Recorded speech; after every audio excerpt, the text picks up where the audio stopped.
We're just repeating the slogans of the gay movement, that all love is equal, love is love. So if love's love, I want to marry my child. The right should extend to gay marriage, so why shouldn't it extend to polygamous relationships? Why shouldn't it extend to bestiality? Where does it end? الحرية، الشعار البراق الذي رفعته جمعيات دعم حقوق المثليين. فعندما يقرر اثنان بإرادتهما الحرة الحياة معا، فما وجه الاعتراض طالما لم يقع ضرر منهما على أحد؟ فهل يمكن حقا للمثلية أن تتعايش بحرية دون أن تسبب ضررا للمجتمع؟ لغة الأرقام. لنبدأ بلغة الأرقام ولنأخذ مثالا آخر غير المثلية، وهو شرب الخمر. فممارسة الفرد لحريته الشخصية في شرب الخمور كلفت دافع الضرائب في الولايات المتحدة ما يقرب من $250 بليون في عام 2010 لعلاج الأمراض التي تنتج عن هذا التعاطي الكثيف للخمور. ويكلف علاج المشكلات الناتجة عن التدخين في الولايات المتحدة حوالي $300 بليون سنوياً.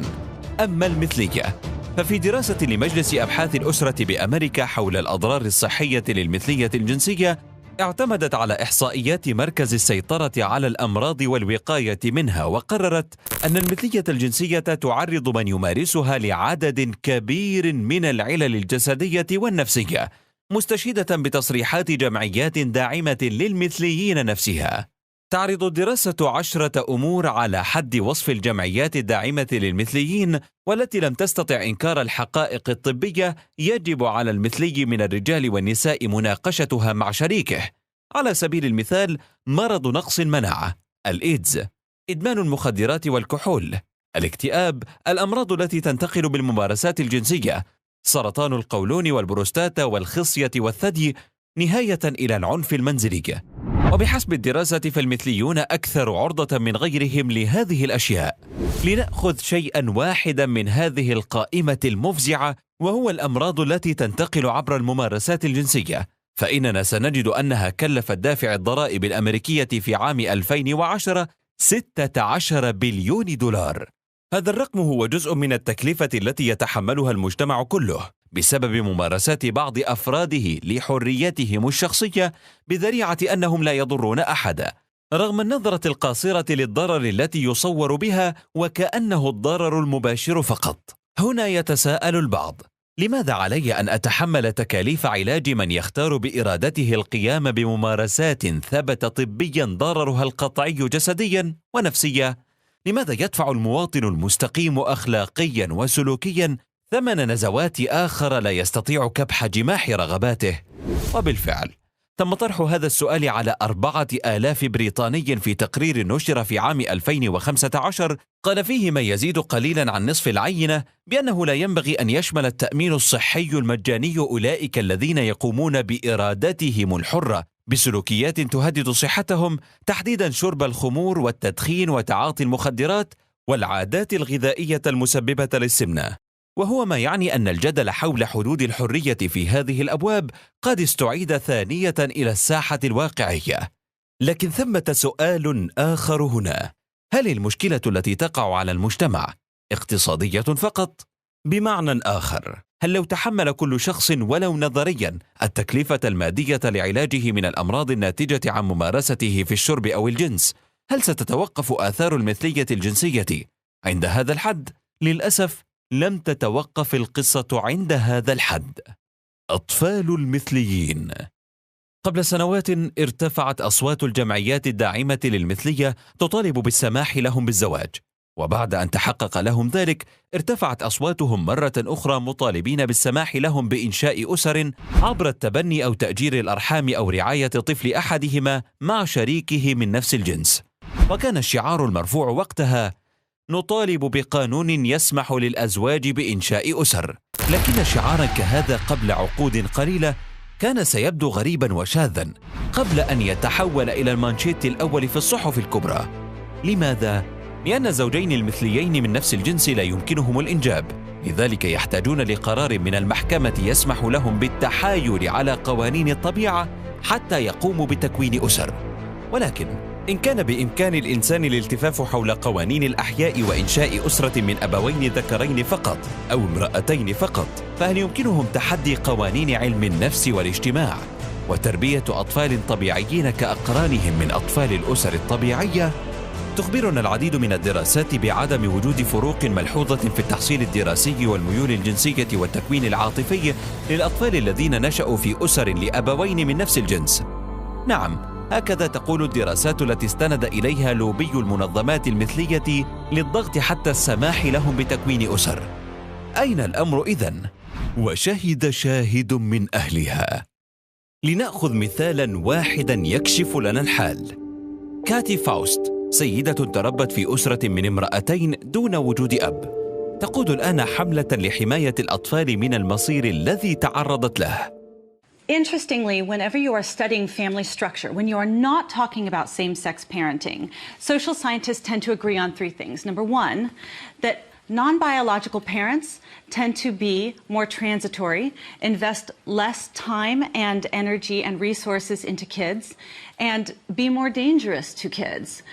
Number two, they find that anytime a child loses a parent, that trauma is involved and that can affect a child in the long term.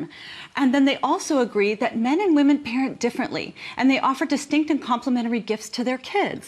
So whenever you're not talking about same-sex parenting, you're not studying same-sex households, social scientists agree on all of those three things. But suddenly, when you study same-sex households, even though all three of those are going to be a factor every single time, suddenly children fare just as well. Now my question is, do you think that that could possibly be because those studies that show that there's no difference do not use random samples, and that most of them derive their participants through recruited and volunteer studies? تشرح كاتي الأمر بتفصيل أكثر فتقول: تم توثيق قصور في هذه الدراسات التي تزعم عدم وجود فروق في حالة تربية الأبناء من نفس الجنس، فهناك قصور اعترف به مؤلف تلك الدراسات في كل حالة تقريبا، لكن نادرا ما يتم الإعلان عن هذا في وسائل الإعلام. وتضيف بأن الأطفال محل الدراسة أنفسهم لا يهتم بالاستماع إليهم أحد، فكيف يرى الأطفال الصورة إذن؟ Recruited samples of 20 upper-class white lesbian couples who are answering on behalf of their kids of how they think their kids are doing.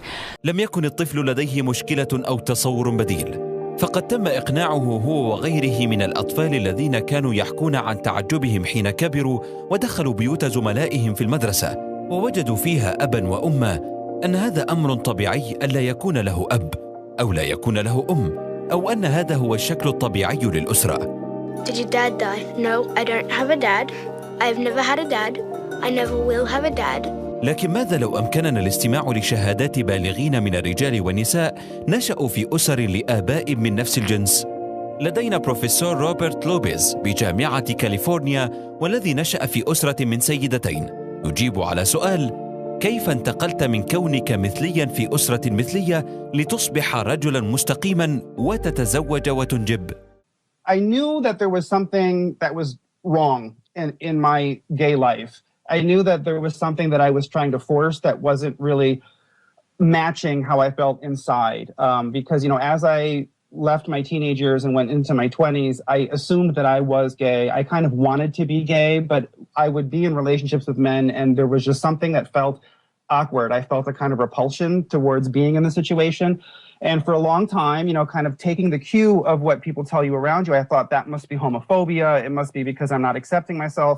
But then it just sort of was a very individual thing. I met my wife, we fell in love, and I realized, okay, you know, she does not have a problem with my past. She accepts me for who I am. Why am I fighting this? وعلى مدونته وصف لوبيز الأسرة من نفس الجنس بأنها علاقة عبودية يقوم فيها طرفان بلعب دور السيد وشراء طفل عبد لإشباع رغباتهم. قد يظن البعض أن هذه حالات فردية، فهل هناك شهادات أوسع حول الأمر؟ في عام 2016 صدر كتاب عن أثر التنشئة في أسرة مثلية على الأطفال عبر رصد شهادات ل70 بالغة، كثير منها قصص مزعجة ومأساوية. من ضمنهم مؤلفي الكتاب أحدهما هو بروفيسور لوبيز، والأخرى كانت بريتني كلين، والتي نشأت بين سيدتين، وهي هنا تتحدث عن السبب وراء الكتاب.